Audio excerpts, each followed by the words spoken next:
जगन्नाथ पिलामाने आज आम reasoning fast class करवा। देख पिलामाने स्टार्टिंग तो भाभी आपण मानकर क्लास गुड़िक रेगुलर करने किंतु किसी पिला रेस्पॉन्स एत पॉजिटिव नथिला मत टे डिमोटिवेट लगिला। किछ दिन पर देखिली कि अल्प किसी पिला माने मते मेसेज करिसेंती कि सार क्लास टी कंटिन्यू करंतु आउ क्लास गुड़िक फ्री रे करंतु जहाँ भी मते भल लगिला कहीं अल्प किसी पिला माने मते मेसेज करिसेंती हैला। ମୁଁ ଏବେ ଭାବିଛି କି ସେଇ ପିଲାମାନଙ୍କ ପାଇଁ କ୍ଲାସ୍ ଗୁଡ଼ିକ କଣ୍ଟିନ୍ୟୁ କରିବି ହେଲା। ରିଜନିଂ ଆମେ ଆନାଲୋଜିରେ ଷ୍ଟାର୍ଟ କରିବା, ତାପରେ ଆମେ କୋଡ଼ିଂ ଡିକୋଡ଼ିଂ ହେଲା, ଡାଇରେକ୍ସନ୍ ଟେଷ୍ଟ ହେଲା, ଆଉ ଆପଣଙ୍କର ବ୍ଲଡ୍ ରିଲେସନ୍ ହେଲା, ସିଲୋଗିଜିମ୍ ହେଲା, ଅର୍ଡର ଆଣ୍ଡ ରାଙ୍କିଂ ହେଲା, ଏସବୁ ଆମେ କ୍ଲାସ୍ କରିକି ସବୁଗୁଡ଼ା କଭର୍ କରିବା ହେଲା। ମୁଁ ସେଇ ପିଲାମାନଙ୍କୁ କହି ରଖୁଛି, ଭରସା ରଖନ୍ତୁ, ମୁଁ ଆପଣଙ୍କର ଯାହା ବି କିଛି ସିଲାବସ୍ ଅଛି ସବୁଗୁଡ଼ାକ କମ୍ପ୍ଲିଟ୍ କରିଦେବି ହେଲା। ଆଉ ଯେଉଁଟା ନ କରିପାରିବି ମୁଁ ସେଟାକୁ ଆପଣଙ୍କୁ କହିଦେବି କି ଏଇଟା ପାରିବିନି, ଆପଣ ଏଇ ଜାଗାରୁ ପଢ଼ି ଦିଅନ୍ତୁ କି କ'ଣ କରନ୍ତୁ ହେଲା, କହିଦେବି ମୁଁ ଅଲରେଡ଼ି ହେଲା। ଚାଲନ୍ତୁ ଷ୍ଟାର୍ଟ କରିବା। ଆନାଲୋଜି ଆନାଲୋଜି ମାନେ ଆପଣ କ'ଣ ଦେଖୁଛନ୍ତି, ଆପଣ ଗୋଟେ କାହା ସହିତ କାହାର ରିଲେସନ୍ ଯାହା ବି ଅଛି ହେଲା, ସେଭଳିଆ ଆଉ ଗୋଟେ ଯୋଡ଼ାର ରିଲେସନ୍ ସେମିତି ହେବା ଦରକାର, ବୁଝିହେଉଛି। ତାମାନେ ଯଦି ଏ ର ରିଲେସନ୍ ବି ସହିତ ଯାହା ବି ଅଛି ହେଲା, ସେଇଭଳିଆ ଆଉ ଗୋଟେ ଯଦି ଯୋଡ଼ା ଦେଇଥିବ ସି ର ରିଲେସନ୍ ଡି ସହିତ ସେମ୍ ହେବା ଦରକାର, ମାନେ ସିମିଲାର ହେବା ଦରକାର ହେଲା। ତାମାନେ ଏଠି ଆପଣ କ'ଣ ବୁଝୁଛନ୍ତି, ସିମିଲାରିଟି ହେଲା। ସିମିଲାରିଟି ମାନେ ରିଲେସନ୍, ତା ଭିତରେ ଯେଉଁ ରିଲେସନ୍ ଥିବ ସେଇଟା ସିମିଲାର ହେବା ଦରକାର। ଏ ଦୁଇ ଜଣ ଭିତରେ ଯାହା ବି କିଛି ରିଲେସନ୍ ଅଛି, ୟାର କ'ଣ ସି ଆଉ ଡି ମଧ୍ୟରେ ମଧ୍ୟ ରିଲେସନ୍ ସେମ୍ ହେବା ଦରକାର, ମାନେ ସେମ୍ ନହେଲେ ବି ସିମିଲାର ହେବା ଦରକାର, ବୁଝିଲା। ଏଇଟା ଜେନେରାଲି ଆନାଲୋଜି 4 ପ୍ରକାରର ହେଲା। ଗୋଟେ କ'ଣ ଅଛି ୱାର୍ଡ ଆନାଲୋଜି, ଆଉ ଗୋଟେ କ'ଣ ଅଛି ନମ୍ବର ଆନାଲୋଜି, ଆଉ ଗୋଟେ କ'ଣ ଅଛି ଲେଟର ଆନାଲୋଜି, ଆଉ ଗୋଟେ କ'ଣ ଅଛି ଫିଗର ହେଲା। ତାହେଲେ ଆମେ ୱାର୍ଡ ଆନାଲୋଜିରୁ ଷ୍ଟାର୍ଟ କରିବା, ତାପରେ ଆମେ ନମ୍ବର, ଲେଟର ଆଉ ଫିଗର ଗୁଡ଼ା ସବୁ ଡିସ୍କସ୍ କରିବା ହେଲା। ୱାର୍ଡ ଆନାଲୋଜି ମାନେ କିଛି ଗୋଟେ ୱାର୍ଡ ଦେଇଥିବ ହେଲା, ତା ସହିତ ସମ୍ପର୍କ ଆଉ ଗୋଟେ ୱାର୍ଡ ଦେଇଥିବ, ତା ଭିତରେ ଯାହା ବି ରିଲେସନ୍ ଥିବ ସେଭଳିଆ ଆଉ ଯୋଡ଼େ ୱାର୍ଡର ତାଙ୍କର ବି ରିଲେସନ୍ ସିମିଲାର ହେବା ଦରକାର ହେଲା। ଯେମିତିକି ଇଣ୍ଡିଆର କ୍ୟାପିଟାଲ କ'ଣ, ଇଣ୍ଡିଆର କ୍ୟାପିଟାଲ କ'ଣ ଦିଲ୍ଲୀ, ନ୍ୟୁ ଦିଲ୍ଲୀ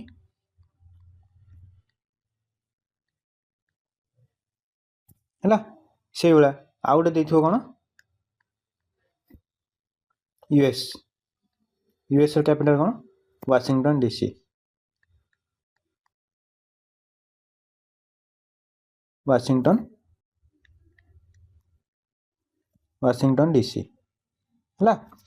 ସେଇଭଳିଆ ଆପଣଙ୍କୁ ଦେଇଥିବ ଆଉ ଗୋଟେ କିଛି ୱାର୍ଡ ଦେଇଥିବ, ଧରାଯାଉ ଆପଣଙ୍କୁ ଦେଇଥିବ ଫୋର୍ସ ହେଲା, ଫୋର୍ସର ୟୁନିଟ୍ କ'ଣ ନ୍ୟୁଟନ୍ ହେଲା। ତାପରେ ଆଉ ଗୋଟେ କ'ଣ ଦେଇଥିବ ଏନର୍ଜି, ଏନର୍ଜିର ଏକକ କ'ଣ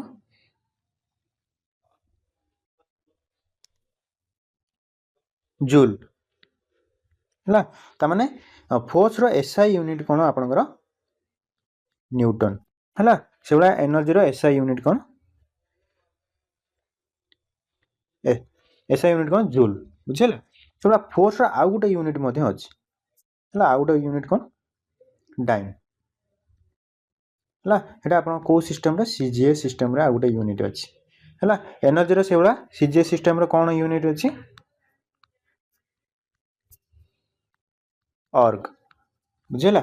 ଯଦି ଆପଣଙ୍କର ଫୋର୍ସରେ ଡାଇନ୍ ଦେଇଥିବ ସେଇଭଳିଆ ଏନର୍ଜିରେ ଆପଣଙ୍କର କ'ଣ ହେଇଯିବ ଅର୍ଗ, ବୁଝିହେଲା। ଏଠି ଯେହେତୁ ଫୋର୍ସର ୟୁନିଟ୍ କ'ଣ ଦେଇଛି ନ୍ୟୁଟନ୍, ଫୋର୍ସର ୟୁନିଟ୍ ଏସ୍ଆଇ ସିଷ୍ଟମରେ ଫୋର୍ସର ୟୁନିଟ୍ କ'ଣ ନ୍ୟୁଟନ୍ ହେଲା। ସେଇଭଳିଆ ଏନର୍ଜିରେ ଏସ୍ଆଇ ସିଷ୍ଟମରେ ୟୁନିଟ୍ କ'ଣ ହେବ ଜୁଲ୍, ବୁଝିହେଲା। ଯଦି ଆପଣଙ୍କର ଫୋର୍ସର ୟୁନିଟ୍ ଦେଇଥିବ ଡାଇନ୍, ତାହେଲେ ଏନର୍ଜିର ୟୁନିଟ୍ କ'ଣ ହେଇଯିବ ଅର୍ଗ ହେବ, ବୁଝିହେଲା। ତାମାନେ ଦୁଇ ଜଣ ଭିତରେ ରିଲେସନ୍ ମାନେ କ'ଣ ସିମିଲାରିଟି ହେବା ଦରକାର, ବୁଝିହେଲା। ମୁଁ ଆପଣଙ୍କୁ କିଛି ଇନଫର୍ମେସନ୍ ଦେବି, ସେଇଟାକୁ ଚେଷ୍ଟା କରିବେ ଆପଣ ମନେ ରଖିବା ପାଇଁ ହେଲା। ଯଦି ମନେ ନ ରହୁଛି କିଛି ପ୍ରୋବ୍ଲେମ୍ ନାହିଁ, ସେଇଟା ମୁଁ ଆପଣଙ୍କୁ କ୍ଲାସ୍ ଗୁଡ଼ିକ ମାନେ ଆପଣ କ୍ୱେଶ୍ଚନ୍ କରେଇକି ମୁଁ ଆପଣଙ୍କୁ ସବୁଗୁଡ଼ା ମନେ ରଖେଇଦେବି ହେଲା। ସେଇଟା ଚେଷ୍ଟା କରିବେ, ଆପଣ ନିଜେ ଚେଷ୍ଟା କରିବେ ଟିକେ ମନେ ରଖିବା ପାଇଁ ହେଲା। ଇନଷ୍ଟ୍ରୁମେଣ୍ଟ ଅଛି, ଆଉ ଆପଣ କ'ଣ କ'ଣ ମେଜରମେଣ୍ଟ କରୁଛନ୍ତି ଇନଷ୍ଟ୍ରୁମେଣ୍ଟ ଥ୍ରୋରେ ହେଲା, ସେଇଟା ଟିକେ ଆପଣଙ୍କୁ କହିଦେବା ପାଇଁ ଚାହିଁବି। ଦେଇଛି କ'ଣ ଥର୍ମୋମିଟର। ଥର୍ମୋମିଟରରେ ଆପଣ କ'ଣ ମାପୁଛନ୍ତି ଟେମ୍ପରେଚର ହେଲା। ଯେଉଁ ଆପଣ ଜ୍ୱର ହେଲେ ଆପଣ କ'ଣ କରୁଛନ୍ତି ଗୋଟେ ଥର୍ମୋମିଟର ଆଣିକି ଜିଭରେ ହଉ କି କାଖରେ ହଉ ଯେଉଁଠି ହଉ ଦେଖିକି ଆପଣ ଆପଣଙ୍କ ଟେମ୍ପରେଚର କେତେ ଅଛି ମାପୁଛନ୍ତି ବୁଝିଲା। ତାପରେ ସେଭଳିଆ ବାରୋମିଟର। ବାରୋମିଟରରେ ଆପଣ କ'ଣ କରୁଛନ୍ତି ପ୍ରେସର ମାପୁଛନ୍ତି ବୁଝିହେଉଛି। ଓଡୋମିଟରରେ ଡିଷ୍ଟାନ୍ସ ମାପୁଛନ୍ତି ହେଲା। ଗାଡ଼ିରେ ଯେତେବେଳେ ଆପଣ ଟ୍ରାଭେଲ୍ କରୁଛନ୍ତି ଦେଖିଥିବେ ଆପଣଙ୍କର ଦୁଇଟା କଣ୍ଟା ଥିବ, ମାନେ ଗୋଟେ କଣ୍ଟା ଥିବ ଆପଣଙ୍କର ଯେଉଁ ସ୍ପିଡୋମିଟର ଥାଏ ଆଉ ଗୋଟେ ଓଡୋମିଟର ଥାଏ ହେଲା। ସେଥିରେ ଆପଣଙ୍କ ସ୍ପିଡୋମିଟରରେ ଆପଣଙ୍କ ସ୍ପିଡ୍ କେତେ 60 କିଲୋମିଟର 70 କିଲୋମିଟର 50 କିଲୋମିଟର ଏମିତି ସବୁ ଥିବ। ସେଇଟା ଗୋଟେ କଣ୍ଟା ତାର ବୁଲୁଥିବ ଚାରିପଟେ ହେଲା। ସେଇଭଳିଆ ଆପଣଙ୍କର ଓଡୋମିଟରଟା ଗୋଟେ ତା ତଳେ ଗୋଟେ ଲେଖା ଥିବ 2 3 5 ଏମିତି କ'ଣ ଲେଖା ଥିବ ହେଲା। ସେଇଟା ଧୀରେ ଧୀରେ ବଢ଼ୁଥାଏ ବୁଝିଲା। ତାହେଲେ ଆପଣ ଓଡୋମିଟରରେ ଆପଣ କ'ଣ କରୁଛନ୍ତି ଡିଷ୍ଟାନ୍ସ ମାପୁଛନ୍ତି ହେଲା। ତାପରେ ବାଲାନ୍ସରେ ଆପଣ କ'ଣ ମାପୁଛନ୍ତି ମାସ୍। ଯେମିତିକି ଆପଣ ଦଣ୍ଡି ଧରିକି ଆପଣ କ'ଣ କରୁଛନ୍ତି ଯଦି 1 କିଲୋ ପକେଇଲେ ଏଠି ଧର 1 କିଲୋ ରଖିଲା ବେଳକୁ ସେପଟେ ଆଳୁ 1 କିଲୋ ଓଜନ କରୁଛନ୍ତି ହେଲା। ତାହେଲେ ସେଥିରେ ଆପଣ କ'ଣ ମାପୁଛନ୍ତି ଓଜନ ମାନେ କ'ଣ ମାସ୍ ମାପୁଛନ୍ତି। ତାପରେ ଦେଇଛି ରେନ୍ ଗଜ୍। ରେନ୍ ଗଜ୍ରେ ଆପଣ କ'ଣ ମାପୁଛନ୍ତି ରେନ୍ ହେଲା। ଏମିଟରରେ ସେଇଭଳିଆ କରେଣ୍ଟ ମାପୁଛନ୍ତି। ସେସ୍ମୋଗ୍ରାଫରେ ସେଇଭଳିଆ ଆର୍ଥକ୍ୱେକ୍ ହେଲା। ଯେଉଁ ଆପଣଙ୍କର ମାନେ କ'ଣ କେତେ କ'ଣ ଭାଇବ୍ରେସନ୍ କେତେ ହେଉଛି ସେଇଟା ଆପଣ କେଉଁଥିରେ ମାପୁଛନ୍ତି ସେସ୍ମୋଗ୍ରାଫ ହେଲା। ଆର୍ଥକ୍ୱେକ୍ କେତେ କ'ଣ ରହିଲା ହେଲା। ଆନିମୋମିଟରରେ ଆପଣ କ'ଣ ମାପୁଛନ୍ତି ୱିଣ୍ଡ ସ୍ପିଡ୍ ହେଲା। କେତେ ସ୍ପିଡରେ ପବନ ବହୁଛି ସେଇଟା ଆପଣ କେଉଁଥିରେ ମାପୁଛନ୍ତି ଆନିମୋମିଟରରେ। ସ୍କେଲରେ ଆପଣ ଲେନ୍ଥ ମାପୁଛନ୍ତି ହେଲା। 10 ସେଣ୍ଟିମିଟର ହେଲା 15 ସେଣ୍ଟିମିଟର ହେଲା ସେଇଟା ଆପଣଙ୍କ ଗୋଟେ ସ୍କେଲ୍ ଅଛି ସ୍କେଲରେ ମାପୁଛନ୍ତି। ସ୍ପାଇଗ୍ମୋ ମାନୋମିଟରରେ ଆପଣ କ'ଣ କରୁଛନ୍ତି ବ୍ଲଡ଼ ପ୍ରେସର ମାପୁଛନ୍ତି ହେଲା। ଗୋଟେ ଆପଣଙ୍କର ଥାଏ କ'ଣ ହସ୍ପିଟାଲ ମାନଙ୍କରେ ସବୁ ଥାଏ ହେଲା ବ୍ଲଡ଼ ପ୍ରେସର ମାପିବା ପାଇଁ। ସେଇଭଳିଆ ହାଇଗ୍ରୋମିଟରରେ ଆପଣ କ'ଣ କରୁଛନ୍ତି ହ୍ୟୁମିଡିଟି ମାପୁଛନ୍ତି ହେଲା। କେତେ ଆପଣଙ୍କର ୱାଟର ଆଭେଲେବିଲିଟି ଅଛି ହେଲା। ଏୟାରରେ ଆପଣଙ୍କର କେତେ ୱାଟର ଆଭେଲେବିଲିଟି ଅଛି। ସ୍କ୍ରିଉ ଗଜରେ ଆପଣ କ'ଣ କରୁଛନ୍ତି ଥିକନେସ୍ ମାପୁଛନ୍ତି ହେଲା। ଯେଉଁମାନେ +2 ସାଇନ୍ସ କରିଛନ୍ତି ସେମାନେ ପ୍ରାକ୍ଟିକାଲ କରିଥିବେ ହେଲା। ସେଇଟା ଗୋଟେ ପେପର ଥିବ ପେପରର ଥିକନେସ୍ ମାପନ୍ତି ହେଲା। ତାପରେ ଆପଣ ଦେଖୁଛନ୍ତି ଟାସିଓମିଟର। ଟାସିଓମିଟରରେ ଷ୍ଟ୍ରେନ୍ ମାପୁଛନ୍ତି ହେଲା। କେତେ ଡିଫର୍ମ ହେଉଛି ଗୋଟେ ବଡି ଧର କେତେ ପ୍ରେସର ଦେଲା କେତେ ଡିଫର୍ମ ହେଉଛି ହେଲା। ସେଇଟା ଆପଣ କେଉଁଥିରେ ମାପୁଛନ୍ତି ଟାସିଓମିଟରରେ ବୁଝିହେଉଛି। ତାପରେ ଆମେ କ'ଣ ଦେଖିବା କ୍ୱାଣ୍ଟିଟି ଦେଖିବା ଆଉ ତାର ୟୁନିଟ୍ ଦେଖିବା ହେଲା। ୱାର୍କର ୟୁନିଟ୍ କ'ଣ ଜୁଲ୍ ବୁଝିହେଉଛି। ଲୁମିନୋସିଟି କ୍ୟାଣ୍ଡେଲା। ଏରିଆ ହେକ୍ଟର ହେଲା। କେତେ ଏରିଆ କହିଲେ ଏତିକି ହେକ୍ଟର ବୋଲି କୁହାଯାଏ ହେଲା। ପାୱାରର ଏକକ କ'ଣ ହେଉଛି ୱାଟ୍। ଧର ଆପଣଙ୍କର ଗୋଟେ ବଲ୍ ଧର ୟୁଜ୍ କରୁଛନ୍ତି ଯେଉଁ ବଲ୍ ଗୁଡ଼ାକ ସେ ବଲ୍ଟା କେତେ ୱାଟ୍ର 20 ୱାଟ୍ ହେଲା 30 ୱାଟ୍ ହେଲା ହେଲା। ସେଇଟା ସବୁ ୱାଟ୍ରେ ଲେଖା ହେଉଛି କେତେ ପାୱାର ତାମାନେ କେତେ ପାୱାର ସେ ବଲ୍ର ବୁଝିଲା। Magnetic field. ମ୍ୟାଗ୍ନେଟିକ୍ ଫିଲ୍ଡର ଏକକ କ'ଣ ଓର୍ଷ୍ଟେଡ୍। ମାସ୍ର ଏକକ କ'ଣ କିଲୋଗ୍ରାମ ହେଲା। କେତେ କେଜି ଆଣୁଛନ୍ତି। ତାପରେ ଫୋର୍ସର ଏକକ କ'ଣ ନ୍ୟୁଟନ ହେଲା। ଏଇଟା ଆପଣଙ୍କ କ'ଣ SI ୟୁନିଟ୍ ବୁଝିହେଉଛି। ତାପରେ ରେଜିଷ୍ଟାନ୍ସର ଏକକ କ'ଣ ଓମ୍। ଏଙ୍ଗଲର ଏକକ ରେଡ଼ିଆନ୍। ପୋଟେନ୍ସିଆଲ ଡିଫରେନ୍ସର ଏକକ ଭୋଲ୍ଟ ହେଲା। ସେଇଭଳିଆ କରେଣ୍ଟର ଏକକ ଏମ୍ପିୟର। ପ୍ରେସରର ଏକକ ପାସ୍କାଲ ହେଲା। କଣ୍ଡକ୍ଟାନ୍ସର ଏକକ ମୋ। କାପାସିଟାନ୍ସର ଏକକ ସେଇଭଳିଆ ଫାରାଡ୍। ଆଉ ଲେନ୍ଥର ଏକକ ଆପଣ ଜାଣିଛନ୍ତି ମିଟର। ଏନର୍ଜିର ମୁଁ କହିଲି ଏବେ SI ୟୁନିଟ୍ କ'ଣ ହେବ ଜୁଲ୍ ବୁଝିହେଲା। ତାପରେ ଯଦି CGS ୟୁନିଟ୍ CGS ସିଷ୍ଟମ୍ ଯଦି କହିବା ତାହେଲେ ଆପଣ କ'ଣ ହେଇଯିବ ଅର୍ଗ ERG ହେଲା। ଭଲ୍ୟୁମ୍ର ଏକକ କ'ଣ ଲିଟର ହେଲା। କେତେ ଲିଟର ଆପଣ ପାଣି ପିଇଲେ ବୁଝିହେଲା। ସେଇଟା ଆପଣ ସେଇଟା କ'ଣ କହୁଛନ୍ତି ସେଇଟା ଭଲ୍ୟୁମ୍। ଭଲ୍ୟୁମ୍ର ଏକକ କ'ଣ ଲିଟର। ଟାଇମ୍ର ଏକକ ଆପଣ ଜାଣିଛନ୍ତି ସେକେଣ୍ଡ ନହେଲେ ଆୱାର ବି ହେଉଛି ବୁଝିହେଉଛି ନା। ତାହେଲେ ଏଇଟା ଜେନେରାଲି SI ସିଷ୍ଟମ୍ରେ ଆପଣଙ୍କର କ'ଣ ସେକେଣ୍ଡ ବୁଝିହେଲା। ତାପରେ ଆଉ ଗୋଟେ ଦେଖିବା ଇଣ୍ଡିଭିଜୁଆଲ ଆଣ୍ଡ ଗ୍ରୁପ୍ ବୁଝିହେଉଛି। ଯଦି ମନେକର ଯେଉଁ ଧର ଗୋଟେ ସୋଲଜର ମାନେ ରହୁଛନ୍ତି ସେ ଇଣ୍ଡିଭିଜୁଆଲ ରହିଲେ ସୋଲଜର ହେଉଛନ୍ତି। ତାପରେ ଗ୍ରୁପ୍ ହେଇଗଲେ ସେଇଟା କ'ଣ ହେଇଯିବ ଆର୍ମି। ସେଇଭଳିଆ ଫ୍ଲାୱାର ଗୋଟେ ଫ୍ଲାୱାର ହେଲେ ସେଇଟା ଆମ ତାକୁ ଫ୍ଲାୱାର କହୁଛନ୍ତି। ବହୁତ ଗୁଡ଼ା ଫ୍ଲାୱାର ହେଲେ ସେଇଟା କ'ଣ ବକେଟ୍। ସିଙ୍ଗର ଗୋଟେ ସିଙ୍ଗର ହେଲେ ଆମେ କହୁଛନ୍ତି ସିଙ୍ଗର ବୋଲି। ମେଞ୍ଚେ ଖଣ୍ଡେ ସିଙ୍ଗର ଯଦି ମିଶିକି ଗାଉଛନ୍ତି ତାମାନେ କ'ଣ କହନ୍ତି କୌରସ୍ କହନ୍ତି ହେଲା।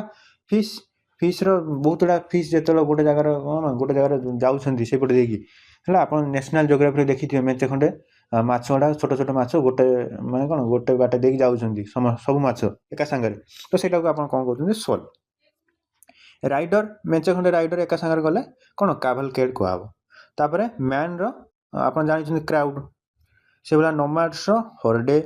କ୍ୟାଟେଲର ହର୍ଡ ମାନେ ବହୁତ ଗୁଡ଼ା ଗାଈ मिसीगले है जोटा कौन कहते गाई पल से भाया ग्रेप्र बंच है कौन अंगुर पेंथा पेंथार मेचे खंडे थी अंगुर तापर आर्टिस्टर ट्रोप सीप्र से भाया कौन कहती फ्लक बीज स्वार्म सेलर क्रू है आप चेष्टा करेंगे मन रखापी जदि मन न रोचे कि प्रोब्लेम ना मुझे आपंकर कौन क्वेश्चन प्रैक्टिस करके सब मन रखदेवी है चलते आउ गए देखा एनिमल एंड यंग वन्स है गोटे एनिमल अच्छी तार छोट छुआ को आप कौन कहते गाईर जमी आप जानते कौन काप काप माने कौन बाछुरी कैट्र आप जानते बिलई छुआ को कौन कहते किटेन तापर से बटरफ्लाई बटरफ्लाई आप छोट जो से छोट छोट थाए पूरा मेच्योर हो न था कौन कहते कैटर पिलर है डग्र से भाया कौन कहते छोट कुकुर छुआ को कौन कहते पपी से भाया लायन कब बुझे टाइगर रे कब है कब माने जनरली कौन जो एनिमल गुड़ाक कार्निवोर एनिमल से एनिमल मानकर छुआ मान कौन कह जाए कब बुझेगा से भाया लायन गोटे कार्निवोर टाइगर भी गोटे कार्निवोर है छुआ मान कौन कहब कब मैन से भाया आप जानते चाइल्ड हॉर्स कौन कहते पन्नी तापर सीप कौन छोट छुआ मैं कौन मेढ़ा छुआ कौन कहते लैम इनसेक्टर आप जानते लार्भा हैंड चिकेन है चिक कह जाए CHI सिक है हैंड आप गोटे भी कहीपर चिक बोली कहुपर है डक से भाया डकलिंग बुझे तापर आउ गए देखा इंडिविजुअल एंड क्लास है गोटे गोटे किसी इंडिविजुअल देखो सी कौ कैटेगरी बिलंग करुँच जमीक मंकी मंकी आप कौन मामल रे बिलंग करे है मामल माने कौन स्तन्यपायी प्राणी तापर स्नेक है कौन साप कौन रेप्टाइल है सरीसृप बुझे व्हेल व्हेलटा जदियो ये पानी रे रोचे किंतु ये कौन मामल रे अंतर्भुक्त अच्छी बुझेगा तापर लिजार्ड आपणकर कौन रेप्टाइल गोटे है मैन मैमल बुझे ऑस्ट्रिच गोटे कौन बर्ड बटरफ्लाई से भाया गोटे कौन इनसेक्ट रैट गोटे कौन रोडेंट है रोडेंट तो आहरी बहुत भी अच्छा है रैट गोटे आपंकर रोडेंट रे जीव बुझे आ गए देखा इंडिविजुअल एंड ड्वेलिंग प्लेस माने किसी गोटे इंडिविजुअल अच्छी से कौ जगार रुहति से आप देखिए है डग कौट रुहे कैनेल रे रुहति है गाई कौट रुहति सेड रे रुहति बुझेगा पोल्ट्री पोल्ट्री माने कौन जो कुकुड़ा फुकुड़ा है जो मैंने पालिकी रखुच्च है फार्म रुहति है फिश माछ गोटे कौट रुहति एक्वेरियम रे रुहति है हॉर्स हॉर्स कौट रुहति स्टेबल से भाया बी कौट रुहति आपियारी है जो जगार से रुहति से कौन कहते आपियारी लायन लायन कौट रुहे डेन है जो जगार रुहे डेन कहते मंक कौट रुहति मोनास्ट्री है जो मैंने जो साधु सन्थ मैंने तापर बर्ड्स कौट रुहति आभेयर रे रुहति है जो जगार रुहति से कौन कहते आभेयर बुझेगा तापर आउ गए देखा स्टडी आउ टॉपिक है कौटा कौन स्टडी कले से कौन कह बुझेगा बर्ड्स मान को स्टडी कले आप कौन कहते ऑर्निथोलॉजी है नेम मान को रियल नेम जहाँ भी किसी ना अच्छी से गुड़ा सब मैंने कौन स्टडी कले आप कौन कहते ओनोमेटोलॉजी है से भाया ह्यूमन रेसेस है से गुड़ा सब स्टडी कले एथनोलॉजी है से भाया एम्फिबियन मान को स्टडी कले हर्पेटोलॉजी है से भाया स्टडी ऑफ फ्यूचर को कौन कह एस्ट्रोलॉजी जो मैंने कौन ये मैंने कौन भविष्य विषय जो मैंने सब स्टडी कर कौन कहते एस्ट्रोलॉजी है से भाया स्टडी ऑफ राइटिंग को आप कौन कहते पालियोग्राफी बुझेगा से भाया स्टडी ऑफ लैंग्वेज को आप कौन कहते सिमेंटिक्स है से भाया आप देखुं स्टडी ऑफ सेल कौन कहते आप कॉन्कोलॉजी है से भाया आप इनसेक्ट स्टडी को आप कौन कहते एंटोमोलॉजी आल्कोइक स्टडी को आप कौन कहते सेस्मोलॉजी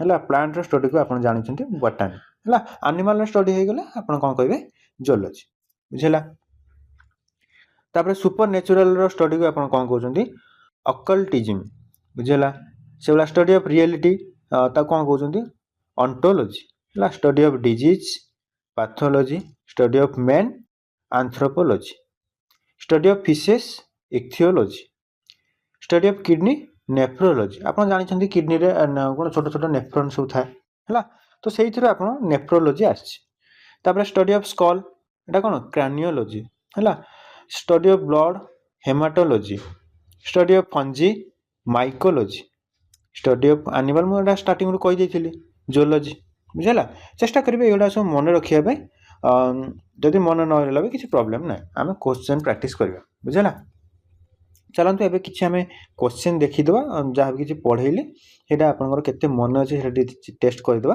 क्वेश्चन देखि कि हला फर्स्ट क्वेश्चन टी अछि थर्मोमीटर थर्मोमीटर को कोन मापंती आपण टेम्परेचर मापंती हला सेबला आपण बारोमीटर रे आपण कोन मापंती प्रेशर मापंती ऑप्शन नंबर ए हमर आंसर हबो हला एमीटर एमीटर कार एकक करंट रो सेबला वोल्ट मीटर वोल्टेज रो एकक आपण ऑप्शन नंबर सी हमर आंसर हे जो सेबला स्पीडोमीटर रे आपण कोन करछन्ती स्पीड मापुछन्ती ओडोमीटर रे आपण कोन मापुछन्ती डिस्टेंस मापुछन्ती बुझियो जी नेक्स्ट क्वेश्चन देखिबा हाइग्रोमीटर रे आपण कोन मापुछन्ती ह्यूमिडिटी एनीमोमीटर रे म कहली कोन कहली विंड स्पीड आपण कोन हे जो ऑप्शन ऑप्शन नंबर सी हे जो बुझियो जी माइक्रोस्कोप रे आपण कोन करछन्ती स्मॉल ऑब्जेक्ट मापुछ माने कोन माइक्रोस्कोप रे स्मॉल ऑब्जेक्ट गुड के देखुछन्ती हला टेलीस्कोप रे आपण कोन देखुछन्ती distant object option number C हमर आंसर हबो बुझेला एटा टिके बुझिया पे चेष्टा करंतु कोन माइक्रोस्कोप रे आपण कोन देखुछन्ती छोट छोट ऑब्जेक्ट गुड हला टेलीस्कोप रे आपण कोन देखुछन्ती दूर जिंसडा देखुछन्ती बुझियो जी से उडा देखंतु सेस्मोग्राफ रे आपण कोन मापुछन्ती अर्थक्वेक मापुछन्ती हला तापर ईसीजी रे आपण कोन मापुछन्ती हार्ट ईसीजी माने कोन इलेक्ट्रोकार्डियोग्राम हला इलेक्ट्रोकार्डियो रो आपण जानि परथवे हार्ट ताले हमरा ऑप्शन कोन हे जो ऑप्शन नंबर बी हमरा आंसर हे जो बुझेला तापर नेक्स्ट देखिबा लेंथ रो एक यूनिट कोन मीटर सेबला मास रो यूनिट कोन हबो ग्राम बा किलोग्राम थिले भी किलोग्राम हेतांत किलोग्राम नाही ग्राम अछि ग्राम हबो हला टाइम रे एक कोन सेकंड टेम्परेचर रो आपण कोन करछन्ती सेल्सियस टेम्परेचर रे एक कोन हे जो सेल्सियस ऑप्शन नंबर बी हमर आंसर हबो सेबला मु देखुची फोर्स रे एक कोन न्यूटन एनर्जी रे एक कोन हे जो जूल हला फोर्स रे एसआई यूनिट कोन न्यूटन सेबला एनर्जी रो एसआई यूनिट हबो बुझेला नेक्स्ट क्वेश्चन देखिबा इलेक्ट्रिक करंट रो एक कोन एम्पियर सेबला luminous intensity candela option number B हमर आंसर हो बुझो जी प्रेशर रो एक कोन पास्कल पावर रो एक वाट बुझो जी सेबला स्पीड को आपण कोथरे मापुचंती मीटर पर सेकंड न लेखुचंती केमती मीटर पर सेकंड हला डेंसिटी आपण जानि चंती मास बाय वॉल्यूम हला मास रो एक कोन केजी वॉल्यूम रो कोन कहिथिले मीटर बा कोन मीटर क्यूब होबो हला ताले ऑप्शन नंबर कोन हे जो kg per metre cube option number B हमर आंसर हे जो बुझेला नेक्स्ट क्वेश्चन देखिबा प्लेयर रो आपण कोन करचंती टीम हला सेबला एक्टर रो कोन हे जो आपनकर कास्ट हला समस्त मिसी गला बहुत बडा एक्टर मिसी गला ता कोन कहबो कास्ट हला शिप रो आपण कोन करचंती फ्लीट कोन बहुत बडा मिसी गला ता कोन करचंती फ्लीट हला सेबला प्लेन रो कोन हे जो आपनकर स्क्वाड्रन हला आपण देखिथिबे स्क्वाड्रन कोन गोटे स्क्वाड्रन ए स्क्वाड्रन रे ये बिलोंग करे बुझला तो सेटा गोटे स्क्वाड्रन कोन तापरे बुक कोड रहंती लाइब्रेरी रे थाए सेबला आर्टिफैक्ट माने कलाकृति जहा भी किछि अछि एटा कोड थाए म्यूजियम रे थाए हला जहा भी किछि सब कोन आगुरु सब कलाकृति हेई कि अछि सेटा सब कोड रखतांती म्यूजियम रे रखितांती हला नेक्स्ट क्वेश्चन देखिबा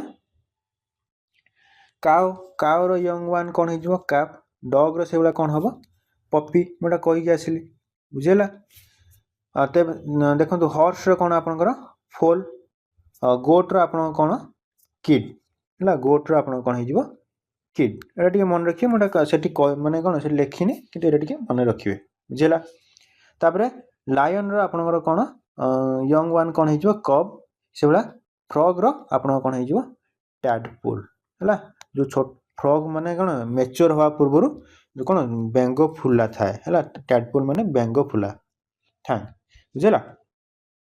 नेक्स्ट क्वेश्चन देखिबा शिप रो यंग वन कौन हो लैम डियर रो कौन हो फन ताले ऑप्शन नंबर सी है तापर हेन रो देछि कौन चिक बा चिकन डॉग रो से कौन हम डकलिंग है ऑप्शन नंबर बी बुझे से भाया एलिफेंट रो काप कंगारो रो जो ऑप्शन नंबर बी बुझे। नेक्स्ट क्वेश्चन देखिबा बायोलॉजी रे कौन करती लाइफ विषय है जियोलॉजी से भाया कौन आपंकर अर्थ विषय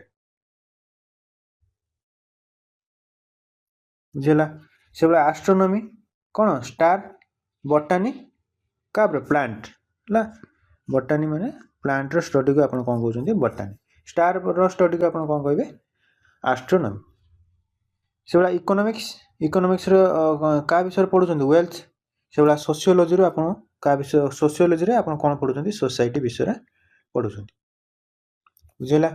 तापर नेक्स्ट क्वेश्चन देखिबा ग्रामर रे आपन का विषय पढ़ुछन लैंग्वेज विषय रे अलजेब्रा रे आपन कौन पढ़ुछन